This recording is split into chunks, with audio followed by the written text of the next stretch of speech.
Bonjour à tous et à toutes. Je suis Ismaël Cissé. Ismaël Cissé, candidat au poste de président des Ivoiriens de New York pour très bientôt. Je suis Ivoirien. Je vis à New York depuis 24 ans et j'ai connu pas mal de choses comme tous ceux qui sont là depuis tant d'années. Chacun a son expérience dans ce pays. Et je suis arrivé ici le 23 mai 1990 et j'habitais à Harlem. Et maintenant j'habite dans le Bronx. Je suis marié. Je suis père de 3 enfants. Donc je viens bachelor en 1999. Et ensuite je suis parti à St. John's University pour faire un master en relations internationales. Alors ce que je peux dire, c'est que moi j'ai eu la chance de connaître quelqu'un qui m'a guidé. Par contre, beaucoup de nos compatriotes n'ont pas eu cette chance-là. Mais dans la vie, ce n'est jamais trop tard pour pouvoir bien faire. Alors, en 1999, j'ai créé une ONG qui s'appelle le Cissé Ismaël Hope Foundation, qui avait pour but de collecter des chaises roulantes ici pour les acheminer vers l'Afrique, des béquilles, etc. Enfin, on n'était plus focalisé sur les handicapés. Pourquoi les handicapés? Parce que très jeune, dans ma famille, j'ai 2 frères qui sont handicapés. Et mon petit frère, un petit frère que j'aime très bien, Idrissa, qui vit à Londres, qui est handicapé, que je mettais au dos depuis l'âge de 13 ans pour aller faire des thérapies au CHU de Treichville. Et c'est comme ça que j'ai eu beaucoup de sympathie pour les handicapés. Ben aussi, je me suis intéressé au social parce que très jeune déjà, j'ai vu mes parents faire beaucoup de choses. C'est-à-dire mon père, à chaque fois, avait des visiteurs. Quand j'ai des visiteurs, des gens qui venaient d'ailleurs, et mon père s'occupait de ces personnes-là. Ma mère, par exemple, elle est infirmière, elle est retraitée aujourd'hui et elle vit en France aujourd'hui. Ma mère, par exemple, était à l'hôpital du pont de Treichville où elle a travaillé pendant 28 ans. Et tous ceux qui ont fait Treichville dans les années 70, 80 et 90, peut-être vous parleront de ma mère, Madame Cissé, à l'hôpital du pont de Treichville, qui a fait beaucoup de bien pendant sa carrière, beaucoup de bien. Elle a beaucoup aidé les gens, beaucoup. Donc c'est quelque chose que je n'ai pas volé, le social. C'est quelque chose d'idée, quelque chose que j'ai pris de mes parents. Mon père, dont je viens de parler tout à l'heure, est quelqu'un qui a été un fonctionnaire. Il a travaillé pour le ministère de la Santé et ensuite il a été le premier économe de l'école nationale des sages-femmes et infirmiers d'État. Il a gravi les échelons et quand il est parti à la retraite, il a été décoré en tant que chevalier de l'ordre national, chevalier dans l'ordre du mérite ivoirien et officier dans l'ordre de la santé. Donc c'est quelque chose à saluer et à encourager. Alors le social, ici aux États-Unis, il y a eu des donations qui ont été faites, comme je l'ai dit tout à l'heure, dans les universités pour des livres. Et ensuite, il y a eu une association qui a été créée qui s'appelle l'Association sociale de Marcory depuis 2004 par un de mes aînés, l'apôtre César Célérier. J'ai été un de ses vice-présidents. Et après l'apôtre César Célérier, il y a eu Maître Bayou Charles qui a été son successeur. J'ai été aussi un de ses vice-présidents. Nous avions travaillé ensemble. J'ai beaucoup appris auprès de ces personnes et tant d'autres personnes. Ils m'ont formé et j'ai pris la tête de Marcory depuis 2007. C'est ainsi que tout le monde voit aujourd'hui depuis 2007 jusqu'à aujourd'hui ce que Marcory a pu faire pour la communauté ici aux États-Unis et puis en Côte d'Ivoire. En 1999, nous avions organisé un dîner gala de bienfaisance pour aider des désœuvrés en Côte d'Ivoire. Nous avions donné des vivres et des draps, des médicaments et autres à la pouponnière maîtresse de Save Logement et aussi à l'hôpital général de Marcory où nous avons fait un fauteuil dentaire. Et chaque année, c'était la même chose. On organisait chaque année un gala et on allait aider une institution. Après, nous sommes allés aider l'école de sourds muets de Yopougon. Et l'année qui a suivi, c'était les enfants handicapés de la Riviera Palmeraie. où on a aidé des enfants handicapés en leur offrant des objets pour se divertir, des médicaments, des fauteuils roulants, etc., etc. Ensuite, nous sommes allés à l'ouest de la Côte d'Ivoire pour aller installer une pompe à eau dans le village de Ponamouelo. L'association des ressortissants de Makori résidant aux États-Unis d'Amérique a organisé la cérémonie de remise de la pompe hydraulique à fonctionnement solaire pour donner accès à l'eau potable aux populations de Ponamouelo, un village de plus de 3000 habitants situé à 30 km de Diokoui. Cet ouvrage, dont les travaux ont débuté le 25 mai dernier et dont le coût s'élève à 4 33 177 francs CFA, a été entièrement financé par l'ARM avec la participation de Move Côte d'Ivoire à hauteur de 1 500 000 francs CFA. Monsieur le chef du village de Ponamouelo et sa notabilité, monsieur le représentant de Move Côte d'Ivoire, monsieur le directeur général de NKS Énergie Côte d'Ivoire, brave population de Ponamouelo, par la voix de mon président Ismaël Cissé, empêché, je vous dis bonjour et merci. L'année dernière, cette année, disons en janvier, nous étions aussi à Chute de Yopougon pour aider les enfants malades de la drépanocytose et après à l'Institut Raoul Foloro d'Atopé pour faire des donations de chaises roulantes et aussi des béquilles, des médicaments.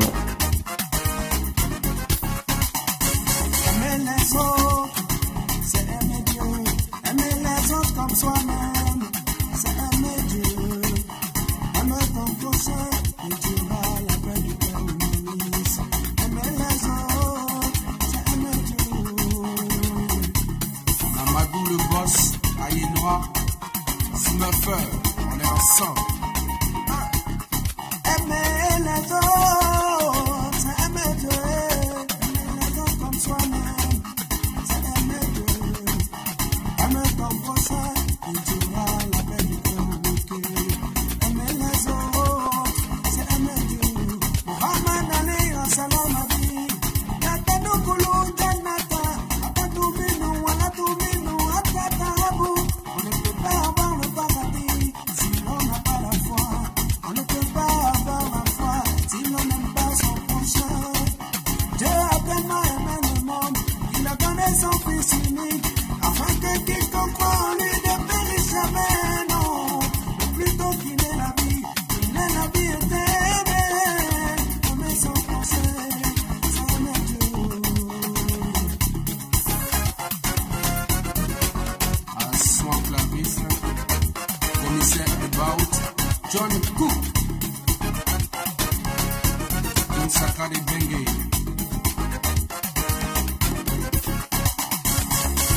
L'éternel est mon Dieu qui siège là-haut. L'éternel est mon Dieu qui siège là-haut. L'éternel est mon Dieu. Merci à Ivoire TV qui nous a toujours accompagnés dans ce que nous faisons depuis les États-Unis et jusqu'à même à Abidjan. Merci à la direction, merci à l'équipe technique, merci à M. Adjolu Kwame, merci aussi aux différents ambassadeurs aux États-Unis et tous nos frères supporters amis depuis 2004 comme je le dis, parce que c'est l'une de nos donations, parce que depuis 2009 nous en faisons. La première donation c'était en 2009 à la Pouponnière Maître et Pouponnière de Salon Logement. Après c'était l'hôpital de Makori. Après c'était les sourds-muets de Yopougon. Ensuite la rivière Palmyra, les enfants handicapés moteurs. Et après c'était une pompe à eau à fonctionnement solaire dans un village à quelques kilomètres de Douekwe, Ponamouelo. Et là nous sommes là aujourd'hui. Il y a de cela 7 mois nous avons pris l'engagement d'aider l'Institut Raoul Foloro et ces choses faites aujourd'hui. Une partie est venue de New York et une partie a été achetée sur place à Abidjan. Donc nous sommes venus pour respecter nos engagements. Et quand on promet, on fait. Et tout ça, c'est grâce vraiment, je dirais, aux gens qui nous supportent. Donc nous, on ne veut pas décevoir. On veut aider les gens qu'on peut aider. Et on souhaiterait que ce qu'on donne sera bien utilisé. Ça ira à qui de droit. Donc je tiens encore à dire merci à tous ceux qui sont présents aujourd'hui, toute l'équipe de l'Institut Raoul Foloro Et voilà, merci beaucoup et que Dieu nous aide tous. Merci. Tout ça, ça a été fait avec le soutien de la communauté ivoirienne ici à New York. Donc, nous disons merci à tous et à toutes, tous ceux qui nous ont supportés depuis tant d'années. Ce qui est important aussi de signaler, c'est qu'en dehors de Marguerite, il y a eu pas mal d'activités faites ici avec la communauté, quelquefois en partenariat avec d'autres organisations. On prend le cas du cinquantenaire en août 2010, quand la Côte d'Ivoire s'apprêtait à fêter le cinquantenaire. Bonjour à tous et à toutes. D'abord, je tiens à dire un grand merci à EjourneyVision.net de l'opportunité qu'il nous donne de lancer un appel à la diaspora ivoirienne de New York et spécifiquement aux États-Unis d'Amérique. Voilà, nous sommes aujourd'hui à Great Hill Central Park, l'endroit où aura lieu le pique-nique demain, samedi 31 juillet, de midi à 20h. Je suis avec le frère Lucien Kouassi.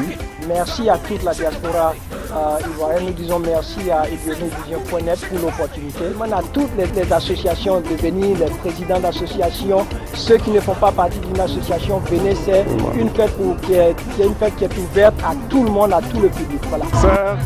Et bon cinquantenaire à la Côte d'Ivoire et que le succès nous accompagne pour les 50 années à venir. Merci. DJ Saddam Hussein, voilà, EjourneyVision. Et il m'avait dit cinquantenaire de la Côte d'Ivoire, happy birthday à la Côte d'Ivoire. Moins de problèmes, moins de corruption. Voilà. Nous avons arrêté de corrompre les gens en haut, façon là. Nous on n'est pas dans les sciences quoi. Mais quand on parle en bon français, ils ne comprennent pas. Voilà. Les dirigeants là, prenez le pays dans les vraies conditions. Les vraies choses là, c'est ce qu'on veut. La jeunesse, ils n'ont qu'à arrêter de se pavaner un peu. Et ceux qui sont déjà au pouvoir, donner l'exemple à la future génération qui va venir. Mais pardonnez, donnez l'exemple. La Côte d'Ivoire, c'est notre pays, c'est notre patrie. On adore ce pays, c'est le pays de la paix. Et nous avions créé l'Union des Ivoiriens de New York. Cette union a été créée avec des collaborateurs et je suis moi-même un membre fondateur. Nous l'avions créée dans le but de fédérer toutes les associations, les ONG ivoiriennes, pour que nous puissions être ensemble et faire une force, comme d'autres, par exemple les Sénégalais, les Maliens, peut-être les Burkinabés ou les Gabonais, tout. Et Dieu merci, l'union a été créée avec un groupe de personnes, mais avant la création, nous avons posé pas mal d'actions, c'est-à-dire tel que le départ de notre maman nationale, Marie-Rose Guiraud. Aimer les autres, c'est aimer Dieu. Aimer les autres comme soi-même, c'est aimer Dieu. Aimer ton prochain, et tu vas la paix du cœur. Aimer les autres, c'est aimer Dieu. Amadou le boss, Aïnois, Quand elle rentrait en Côte d'Ivoire, il fallait organiser une réception d'au revoir. Et j'étais à Abidjan en janvier, je sais plus, 2013, je sais plus, 2012, quand on m'a appelé pour me demander d'organiser la réception du départ de Marie-Rose Guiraud. J'étais à Abidjan. Et quand je suis rentré avec les amis et quelques membres fondateurs de l'Union des Ivoiriens de New York et d'autres Marguerite, d'autres associations, on a pu rassembler une équipe en moins de 2 mois et on a pu organiser la réception de roi pour maman Marie-Rose Guiraud qui est rentrée en Côte d'Ivoire comme une grande personnalité, la tête haute, comme un héros. Ça c'est grâce à New York que maman Marie-Rose Guiraud est rentrée la tête haute en Côte d'Ivoire. Et on dit merci à tous ceux qui ont travaillé pour que notre maman puisse partir en Côte d'Ivoire. Et aussi il y a des cas douloureux. Des cas douloureux malheureusement. Les gens n'aiment pas en parler, mais il faut le dire. Il y a eu des décès. Il y a eu des décès. Quand il y a des décès, souvent il y a des problèmes, souvent ça se passe bien. Il y a eu quelques cas où les gens se sont un peu mis à l'écart pour des raisons qu'on ne souhaiterait pas discuter. Ça ne servirait à rien parce que ça ne va pas aider. Mais il y a eu des gens de bonne volonté qui se sont levés. Dieu merci, j'ai eu le courage de participer à certaines de ces funérailles avec des personnes de bonne volonté. Il y a moi, Ismaël, Yakou, Yatoche, Alain, Thiam, Dilaroka Thiam, la grande sœur Awa de la sagesse féminine, la sœur Ange, Awa Lastra qui est passée et le grand frère Dabos qui est passé. Donc il y a eu 12 personnes Maintenant, moi, j'ai pensé qu'il y allait avoir moins. Mais Dieu merci, tout le monde est sorti pour le dire. Ce dont nous avons besoin, c'est 2600 $. Je crois que d'ici dimanche, normalement, on devrait pouvoir 2600 $. Et puis, bon, ben, remettre l'argent à la famille le lendemain, lundi matin, peut-être à 8 h, sinon 10 h du matin, lundi. Les 4000 $, si peut-être à Dieu, je pense qu'on les aura. Merci beaucoup aux frères Tosh, qui fait un grand boulot de témoigner tout ce qu'on fait, parce que c'est important. Merci beaucoup aux frères Alassane, ceux qui ont tourné pour vendre des t-shirts avec de la loque à la sœur Awa. Et voilà, merci. Et puis, bon, ben, président, si chacun peut conclure, on va lever la réunion. Merci. Il y en a peu fait ce que nous pouvions faire, pendant que d'autres sont restés à l'écart et ont trouvé des excuses. Nous ne voulons plus que ça se répète. Quand un des nôtres, un Ivoirien, a un malheur, il faudrait que tous les Ivoiriens soient présents pour l'assister. L'Union des Ivoiriens de New York a été créée pour une entraide, pour qu'on puisse s'entraider, se supporter. Un Ivoirien, c'est un Ivoirien, qu'il soit du nord, du sud, de l'est, de l'ouest, du centre. Un Ivoirien, c'est un Ivoirien. On ne fasse pas de différence. La politique est en train de nous diviser. Voilà pourquoi on a demandé à ce que l'UNI soit apolitique. L'UNI, c'est pour nous qui sommes ici. On doit chercher à s'entraider pour pouvoir intégrer le système américain. C'est ça l'objectif primordial. Encourager nos enfants, passer des concours de police, passer des concours pour rentrer dans les grandes universités. Comment s'intégrer dans ce pays-là, de telle sorte que nous n'allons pas souffrir ici. Nous pourrons laisser un jour des héritages dans ce pays pour nos enfants. Beaucoup sont venus ici, mais beaucoup ne retourneront pas malheureusement. Ce qui est triste. Mais seulement, il faudrait qu'on soit ensemble soudés. C'est dit, l'union fait la force. Les Ivoiriens, il est temps qu'on puisse s'unir. Derrière quelqu'un qui pourra nous aider à nous mettre ensemble. Le rassemblement, le vrai rassemblement, il est temps. Il est temps pour nous d'y penser. L'union fait la force. Arrêtons notre division. La politique, c'est pour les politiciens. Le social, pour les hommes de social. On sait qui peut faire quelque chose pour les Ivoiriens. Le passé ne trompe pas. Quelqu'un qui a fait quelque chose, qui fait, fera. C'est une réalité. Donc, évitez d'écouter ce qu'on vous dit. Vérifiez toujours ce qu'on vous dit. Nous avions entendu beaucoup de choses. On ne parle pas parce qu'on ne sait pas parler. On ne répond pas parce qu'on a peur. Mais c'est la sagesse. Voilà pourquoi vous devez venir vers nous. Pour qu'on puisse travailler ensemble. Merci.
Nanyangoma